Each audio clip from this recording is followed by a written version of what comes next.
The consensus of the scientific community is that the family forests are going to play a major role in mitigating climate change. Well, the history of this property, like the properties around us, it's intertwined with the history of the Monongahela River. And the river was always home to industrial development. At that time, Industrial Revolution, a lot of immigrants came to the U.S. to work in the mines and the steel mills. And my great-grandfather, who bought this property in the early 1920s, he was one of those immigrants. And with the growth in economy, there was also a change in the environment. The steel mills were big polluters, and so during that time, being only 1 mile from a major steel mill, our property started to decline.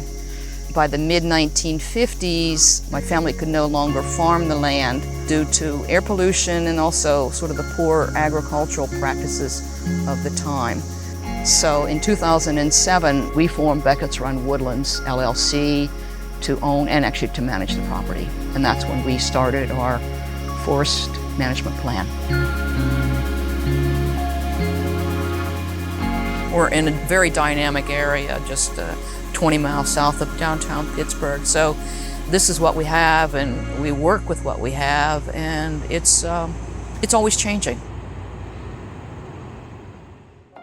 When the property was passed to us, Janet's parents specifically talked to us as, okay, here's the property, it's going to be yours now, and you should do the best that can be done with this.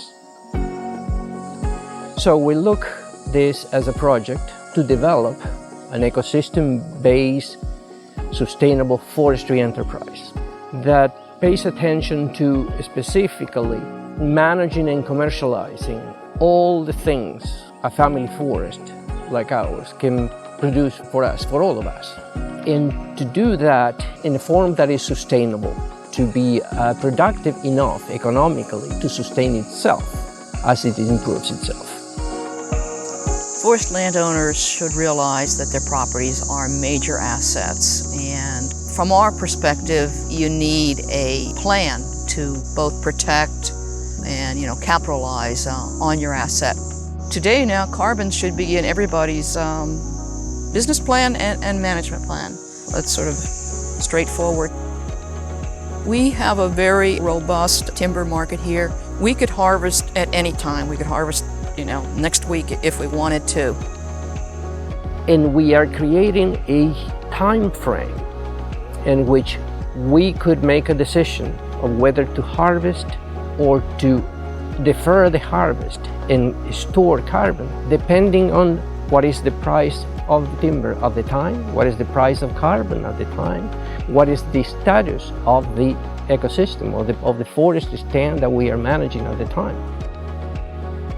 So we can own and commercialize timber, but we cannot own and commercialize quality of air today. But the things are changing, and the interesting thing is that the needs that they have of fighting climate change has led us to commercializing carbon. It happens to be that our property is extremely well suited for a particular species of tree, the yellow poplar. It's important for timber because yellow poplar is a significant hardwood in the market. It's important for wildlife because yellow poplar actually has good value for wildlife. And it turns out that it's important for carbon then because it grows fast and big and it can store a lot of carbon for a long time. So when the opportunity came to join a program for commercializing carbon, we just took it.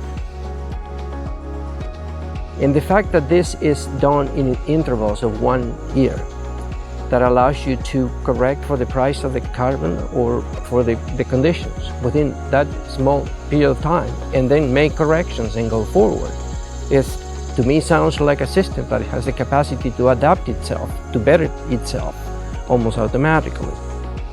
So all that information really helped with our decision to move forward with NCX, and the 1 year was great.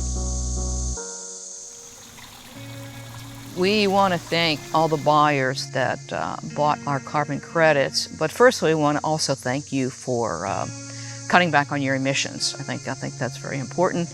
And then investing in us, Family Forests, as an additional way to mitigate climate change. With our monies, we are planning to reinvest it back into the forest, probably to control invasive species in the short term. So we're very proud to be a part of your solution, and it really helps us. And I think the buyers won't be disappointed. You don't need to know the technicalities of this. We have plenty of technical people that tell us how to do that. We don't need to identify every single plant that we have here. We can call people that know them all. So your role is not actually that. Your role is to connect yourself with the goals of that, to define exactly what it is that you, from your personal point of view, and from your life, from your spiritual point of view, from your social point of view, from your economical point of view, what is it that you want that forest to do? And then the job is just to get it to the forest to do it. And enjoy it along the way. This sort of thing.